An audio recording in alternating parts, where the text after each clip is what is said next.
കുട്ടികളുടെ ലഞ്ച് ബോക്സിൽ കൊടുത്തുവിടാൻ പറ്റുന്ന നല്ലൊരു ഓണിയൻ പറാത്തയുടെ റെസിപ്പിയാണ് ഇന്ന് ഞാനിവിടെ കാണിക്കുന്നത്.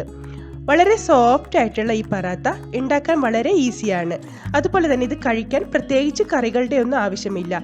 വളരെ പെട്ടെന്ന് ഉണ്ടാക്കിയെടുക്കാൻ പറ്റുന്ന ഈ പറാത്ത കുട്ടികൾക്ക് ലഞ്ച് ബോക്സിൽ നമുക്ക് കൊടുത്തുവിടുകയും ചെയ്യാം. യമ്മി അടുക്കളയിലേക്ക് സ്വാഗതം.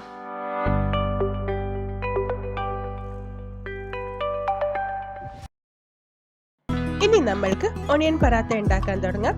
അതിനുവേണ്ടി ആദ്യം തന്നെ ചപ്പാത്തി മാവൊന്ന് കുഴച്ചെടുക്കണം. ഞാനിവിടെ ഒരു ബൗളിലേക്ക് 2 കപ്പ് ആട്ടപ്പൊടിയാണ് എടുക്കുന്നത്.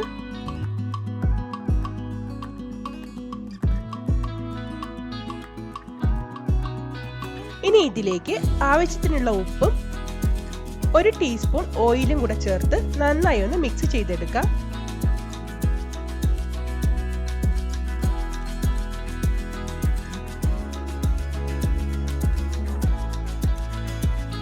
ഇനി ഇതിലേക്ക് ആവശ്യത്തിന് വെള്ളം ഒഴിച്ച് നമ്മൾക്ക് ചപ്പാത്തി മാവ് കുഴയ്ക്കുന്നത് പോലെ ഒന്ന് നന്നായി കുഴച്ചെടുക്കാം.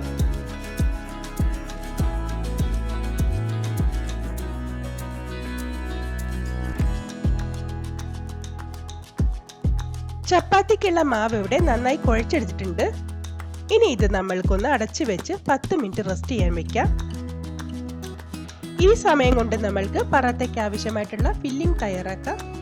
അതിനുവേണ്ടി ഞാനിവിടെ ഒരു ബൗളിലേക്ക് 3 ഇടത്തരം സവാള നേർമയായി നീളത്തിൽ അരിഞ്ഞെടുത്ത് വെച്ചിട്ടുണ്ട്.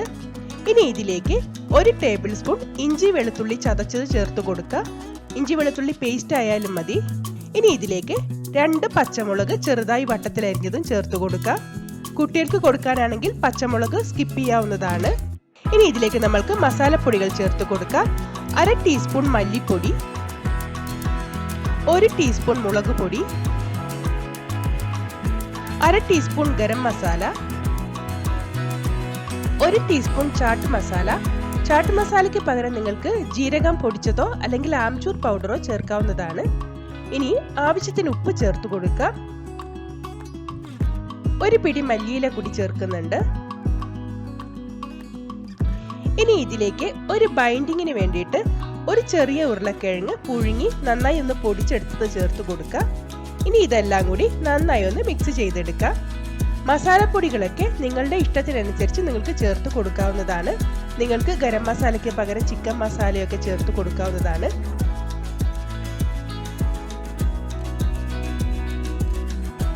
ഫില്ലിങ്ങിനുള്ള ഉള്ളി മസാല ഇവിടെ തയ്യാറായിട്ടുണ്ട്.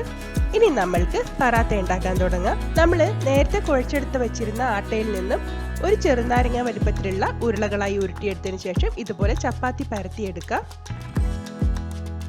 ഇപ്പോൾ ചപ്പാത്തിയൊക്കെ നന്നായി പരത്തിയെടുത്തിട്ടുണ്ട്. ഒരുപാട് തിന്നായി പരത്തേണ്ട ആവശ്യമില്ല. ഇനി ഇതിന്റെ മുകളിലേക്ക് നമ്മൾക്ക് ഫില്ലിംഗ് വെച്ച് കൊടുക്കാം. എല്ലാ ഭാഗത്തേക്കും നന്നായി ഒന്ന് നിരത്തി വെച്ച് കൊടുക്കണം. ഒരുപാട് കനത്തിൽ ഫില്ലിങ് വെച്ച് കൊടുക്കേണ്ട കാര്യമില്ല. ഇതുപോലെ നന്നായി ഒന്ന് സ്പ്രെഡ് ചെയ്ത് എല്ലായിടത്തേക്കും ആക്കിയെടുത്താൽ മതിയാവും. ഇപ്പോൾ ചപ്പാത്തിയുടെ മുകളിലേക്ക് ഞാൻ ഫില്ലിംഗ് ഒക്കെ നന്നായി വെച്ച് കൊടുത്തിട്ടുണ്ട്. ഇനി ഒരു കത്തി കൊണ്ട് ചപ്പാത്തിയുടെ നടുക്ക് നിന്ന് ചെറുതായി ഒരു വശത്തേക്കൊന്ന് ഇതുപോലെ ഒന്ന് വരഞ്ഞു കൊടുക്കുക. അതിനുശേഷം അവിടെ നിന്ന് ഒന്ന് മടക്കിയെടുക്കുക ഇതുപോലെ. ഇനി അവിടുന്ന് ഇതേപോലെ ഒന്ന് ഇപ്പുറത്തേക്കും കൂടെ മടക്കുക. ഇനി ബാക്കിയിരിക്കുന്ന ഭാഗം കൂടി ഒന്ന് മടക്കി ഒരു ട്രയാങ്കിൾ ഷേപ്പിലേക്ക് ആക്കിയെടുക്കുക. ഇനി ഇതിന്റെ മുകളിലേക്ക് ഞാൻ കുറച്ച് കരിഞ്ജീരകം ചേർത്ത് കൊടുക്കുന്നുണ്ട്. അതുപോലെ തന്നെ ഒരല്പം മല്ലിയില അരിഞ്ഞതും കൂടെ ഇട്ട് കൊടുക്കുന്നുണ്ട്. കുട്ടികൾക്ക് കാണുമ്പോൾ ഒരു ഭംഗി കാണാനാണ് ഇങ്ങനെ ചേർത്ത് കൊടുക്കുന്നത്. ഇത് ചേർത്തില്ലെങ്കിലും കുഴപ്പമൊന്നുമില്ല. ഇനി ഇത് ചെറുതായി ഒന്ന് പരത്തി കൊടുക്കുക. ഒരുപാട് പ്രസ് ചെയ്ത് അമർത്തരുത്. നല്ലവണ്ണം ഒന്ന് പരത്തിയെടുത്തതിന് ശേഷം നമ്മൾക്കിത് ചൂടായ തവയിലിട്ട് ചുട്ടെടുക്കാം.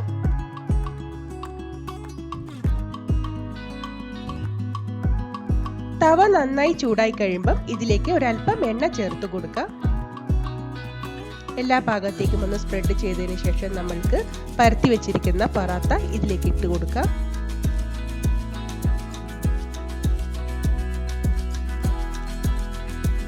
ഇനി ഇതിന്റെ മുകളിലും കൂടെ ഒരല്പം എണ്ണ ചേർത്ത് കൊടുക്കാം. എണ്ണയോ നെയ്യോ എന്താന്ന് വെച്ചാൽ നിങ്ങൾക്ക് ചേർത്ത് കൊടുക്കാവുന്നതാണ്.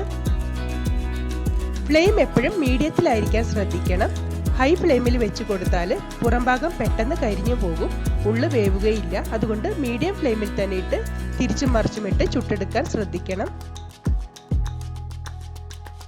ഒരു ഭാഗം ഒന്ന് നന്നായി വെന്തതിന് ശേഷം നമ്മൾക്ക് തിരിച്ചിട്ട് കൊടുക്കാം. ഇതുപോലെ ചട്ടുകം വെച്ച് നന്നായി ഒന്ന് പ്രസ് ചെയ്ത് കൊടുത്ത് നല്ലവണ്ണം ഒന്ന് വേവിച്ചെടുക്കണം.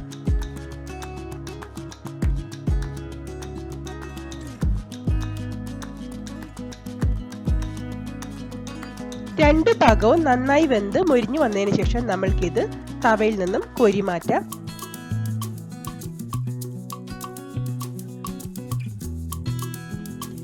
വളരെ ടേസ്റ്റി ആയിട്ടുള്ള ഓണിയൻ പറാത്ത ഇവിടെ ഒരെണ്ണം റെഡി ആയിട്ടുണ്ട്. ഇതുപോലെ നമ്മൾക്കിനി ബാക്കിയെല്ലാം ചുട്ടെടുക്കാം.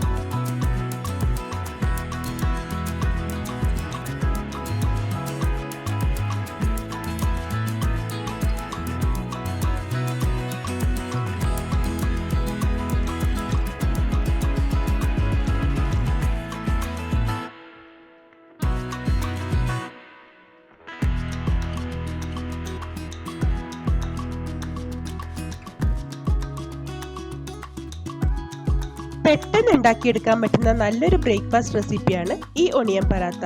ഇതിന് പ്രത്യേകിച്ച് കറികളുടെ ഒന്നും ആവശ്യമില്ല.